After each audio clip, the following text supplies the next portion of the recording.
Հիմա այս հոգևորականները, որ իրար մի ամիս առաջ այլ բան էին ասում, մի ամիս հետո բոլորովին այլ բան են ասում կամ էականորեն փոխում են իրենց կարծիքը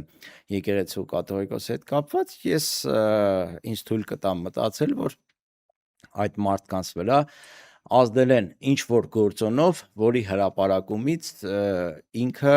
առնվազն վատ կզգա, հա, այդ հոգևորականը, կամ շահագրգռել են ինչ որ մի X թվով գումարի, էլի, որից ինքը լավ կզգա այս բարակայում։ Հետևաբար սպասելի էր, որ նման քայլեր պետք է իրականացվեն, կոմպրոմատները մեկ հրապարակում են,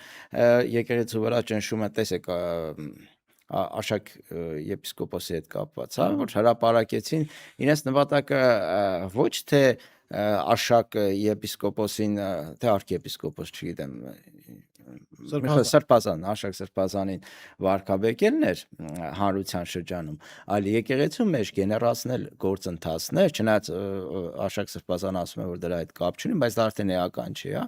եկեղեցու ներսում գեներացնել գործընթացներ, պառակտել եկեղեցուն, սարքել թիմեր, որոնք իրար դեմ կկռվեն, իրար նկատմամբ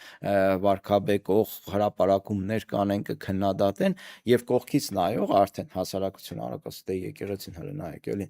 ասենք պառակտվել իրար են հայոյում սրբազանները, իրար են քննադատում, մեկը մեկի հրաժարականն են պահանջում, հենա Նիկոլը ճիշտ էր ասում, էլի, որ այստեղ ինչ որ մի բան չի։ Այսինքն այստեղ Նիկոլ Փաշինյանը քարոզչական եւ տակտիկական առումով շատ ճիշտ քայլեր ան, ճիշտ գիտեք ինչ առումով, իր տեսանկյունից ճիշտ էստեղ նշենք, էլի, եկեղեցին քանդելու հակաքրիստոնեական արշավ սկսելու տեսանկյունից է ինքը իր քայլերը գրակետանում,